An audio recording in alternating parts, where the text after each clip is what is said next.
हरि ओम नमो नारायण। श्री भगवत गीता के 5वें अध्याय का महात्म्य पार्ट 5। महात्म्य पार्ट 5।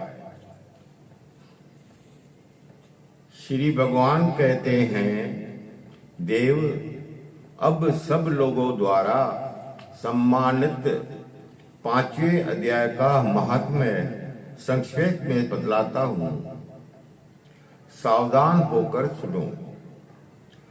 मद्र देश में पुरुकुत्सलपुर नामक एक नगर है।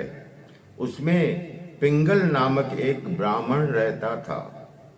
वह वेदपाठी ब्राह्मणों के विख्यात वंश में, जो सर्वथा निष्कलंक था, उत्पन्न हुआ था, किंतु अपने कुल के लिए उचित वेद शास्त्रों के स्वाध्याय को छोड़कर ढोल आदि बजाते हुए उसने नाच गाने में मन लगाया। गीत नृत्य और बाजा बजाने की कला में परिश्रम करके पिंगल ने बड़ी प्रसिद्धि प्राप्त कर ली थी। उसी से उसका राजभवन भी प्रवेश हो गया। अब वह राजा के साथ रहने लगा और पराई स्त्रियों को बुला बुला कर उनका उपभोग करने लगा। स्त्रियों के सिवा और कहीं उसका मन नहीं लगता था।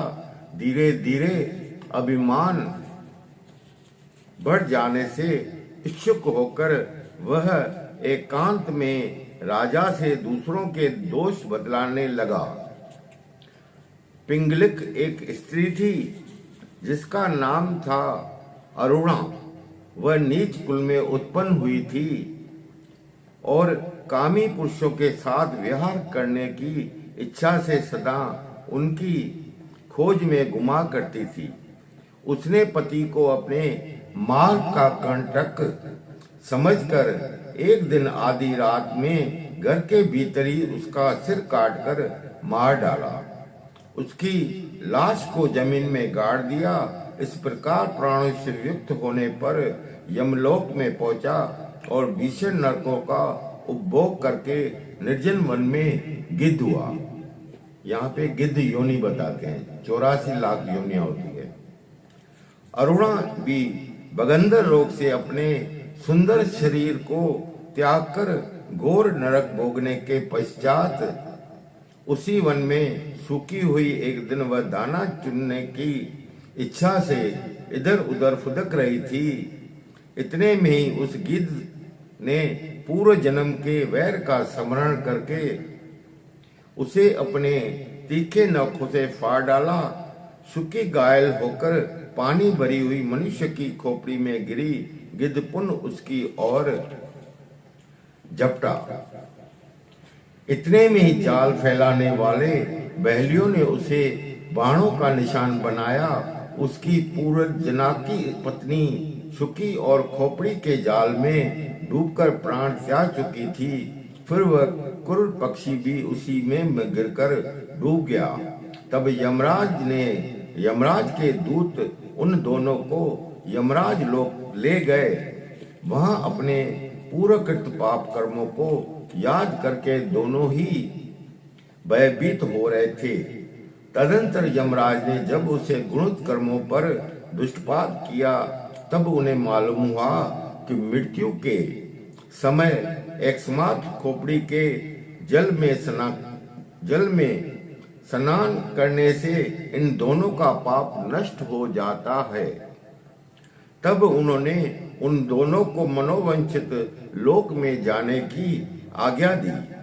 ये सुनकर अपने पाप को याद करते हुए वे दोनों अपने विषय में पड़े और पास जाकर धर्मराज के चरणों में प्रणाम करके पूछने लगे, भगवान, हम दोनों में पूर्व जन्म में अत्यंत गुणित पाप का संचय किया है, फिर हमें मनोवंचित लोकों में भेजने का क्या कारण है, बताइए। यमराज ने कहा, गंगा के किनारे वट नामक एक उत्तम ब्रह्मज्ञानी रहते हैं। वे एकांत सेवी, ममता रहित, शांत व्रत और किसी से भी द्वेष न रखने वाले प्रतिदिन गीता के 5वें अध्याय का जप करना उनका सदा का नियम था। 5वें अध्याय को श्रवण कर लेने पर महापापी पुरुष भी सनातन ब्रह्म का ज्ञान प्राप्त कर लेता है। उसी पुण्य के प्रभाव से शुद्ध चित्त होकर उन्होंने अपने शरीर का परित्याग किया। गीता के पाठ में से जिनका शरीर निर्बल हो गया था, वो आत्मज्ञान प्राप्त कर चुके थे। उन्हीं महापापी खोपड़ी का जल पाकर तुम दोनों पवित्र हो गए। अंत अब तुम दोनों मनवांछित लोकों को जाओ, क्योंकि गीता के 5वें अध्याय के महात्म्य में तुम दोनों शुद्ध हो गए हो।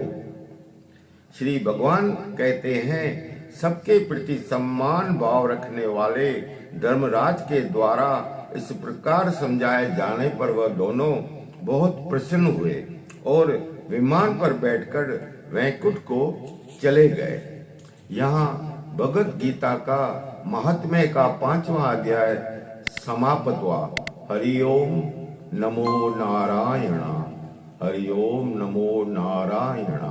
राधे राधे राधे राधे।